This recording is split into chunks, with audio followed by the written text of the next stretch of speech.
যেসব পাখি এবং পশুর কোনো ধরনের শিক্ষা নেই, তারা শৃঙ্খলাবদ্ধ জীবনযাপন করতে শিখেছে।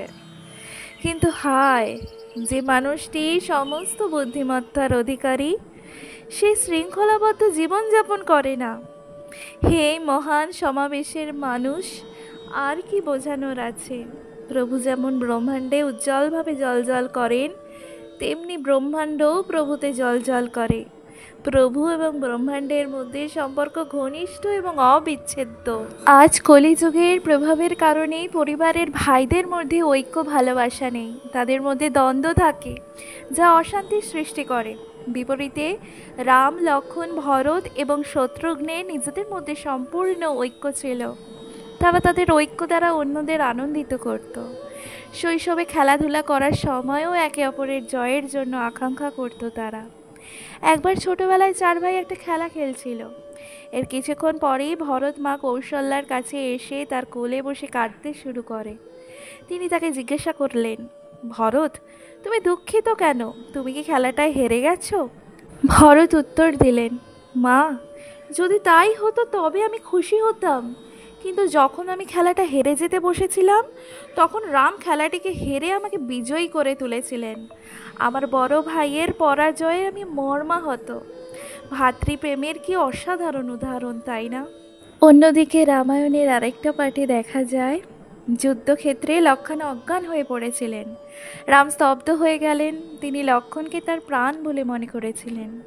তিনি বিলাপ করে বলেছিলেন, যদি আমি পৃথিবীতে খুঁজি, তাহলে কৌশল্যার মতো মা এবং সীতার মতো স্ত্রী পাব, কিন্তু লক্ষ্মণের মতো মহৎ ভাই পাব না। লক্ষ্মণ ছাড়া এই জীবনের কী লাভ? চার ভাইয়ের মধ্যে ঐক্য, সম্প্রীতি এবং ভালোবাসা ছিল। অন্যদিকে ভরত ঋষি বশিষ্ঠের কাছে জানতে পারেন যে রাম বনবাসে গেছেন এবং দীর্ঘ 14 বছর ধরে ফিরে আসবেন না। তিনি বিষণ্ণ হয়ে পড়েন। তিনি ঋষির কাছে গিয়ে প্রণাম করে বলেন, হে শ্রদ্ধেয় গুরু, আমি এ রাজ্য চাই না, যার কারণে আমার ভাই রামের বনবাসে রয়েছে। জ্যৈষ্ঠপুত্র হিসেবে রাজ্য শাসন করার অধিকার কেবল রামেরই। তাই এই মুহূর্তে আমি বনে যাব, রামের পায়ে পড়ে তাকে কাছে অযোধ্যার শাসনভার গ্রহণ করার জন্য অনুরোধ করব। এইভাবে চার ভাইয়ের একে অপরের জন্য যে কোনো ত্যাগ স্বীকার করতে প্রস্তুত ছিলেন তারা।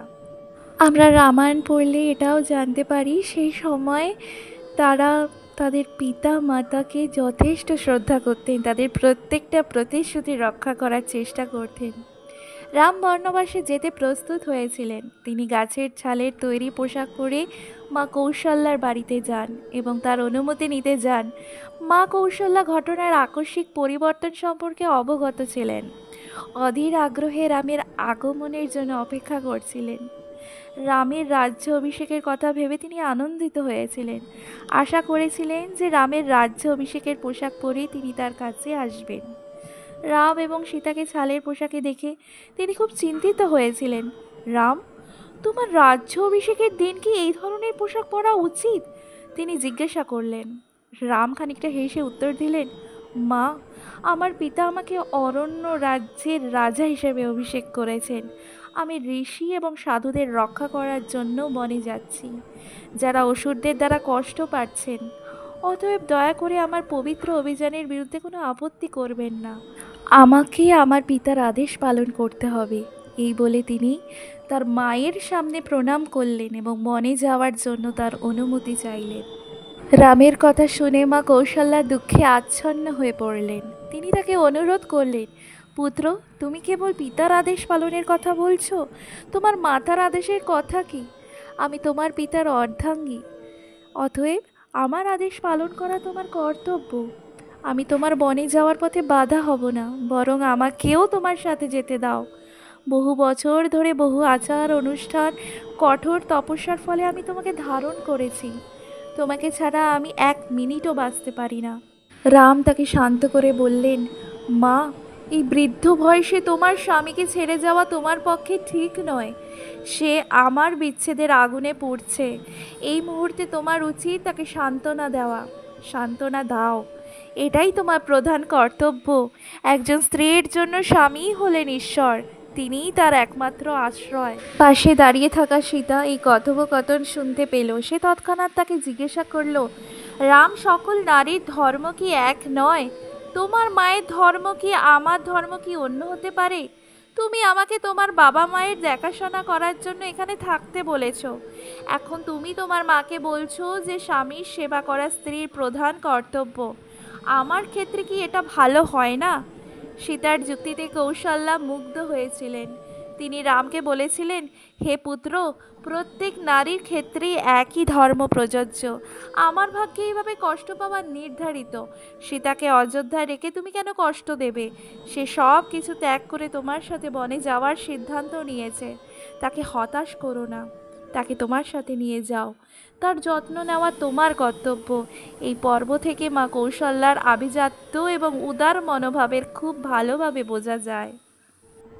আমাদের দেশে ভগবান রামের জন্মদিন পালন করা হয় তার আদর্শের কথা স্মরণ করিয়ে দেওয়ার জন্য।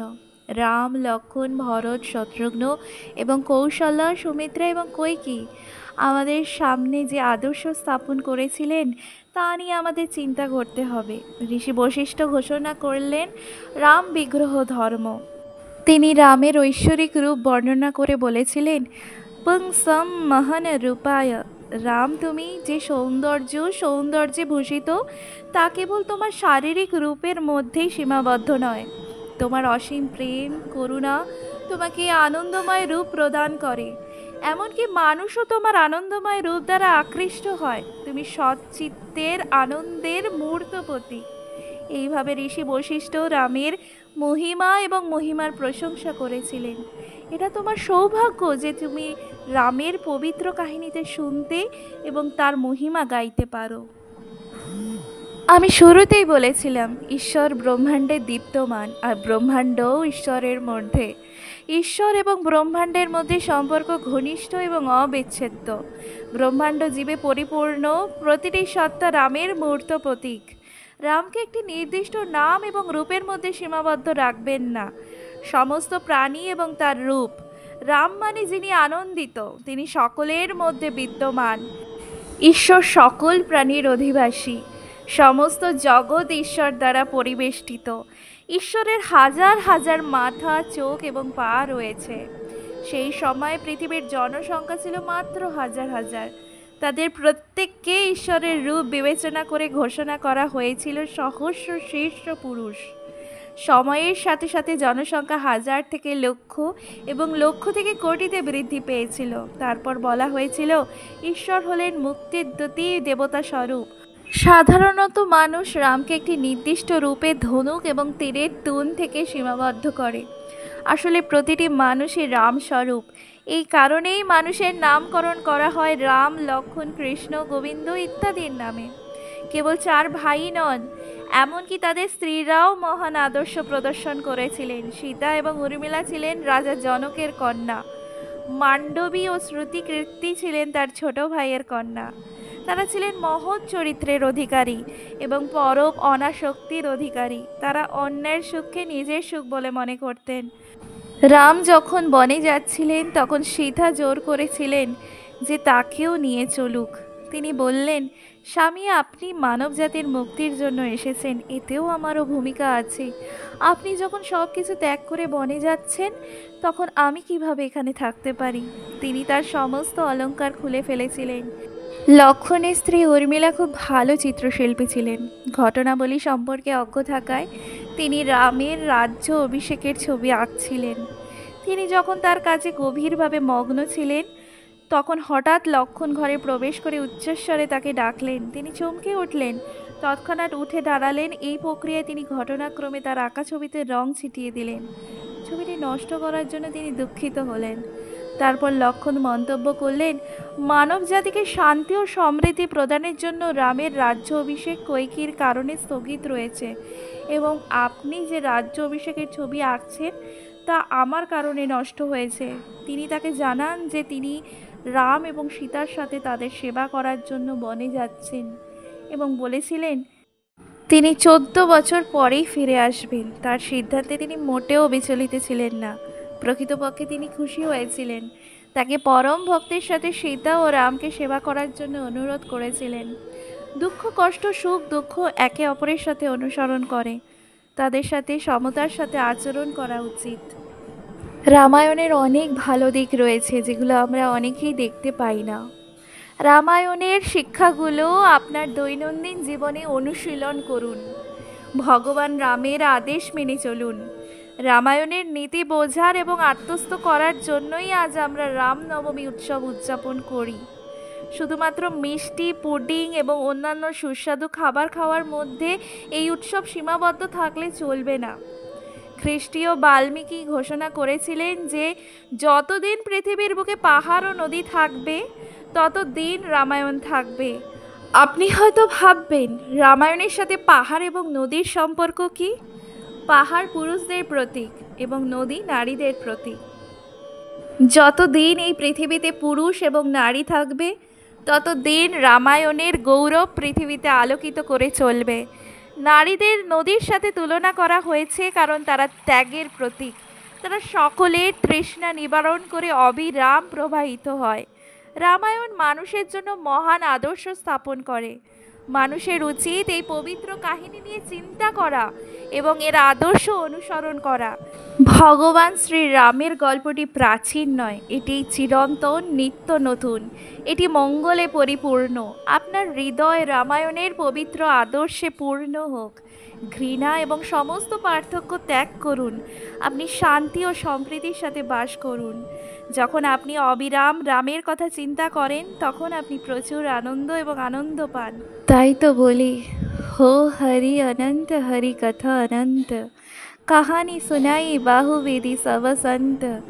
राम सिया राम, जय श्री राम, जय श्री राम, जय श्री राम।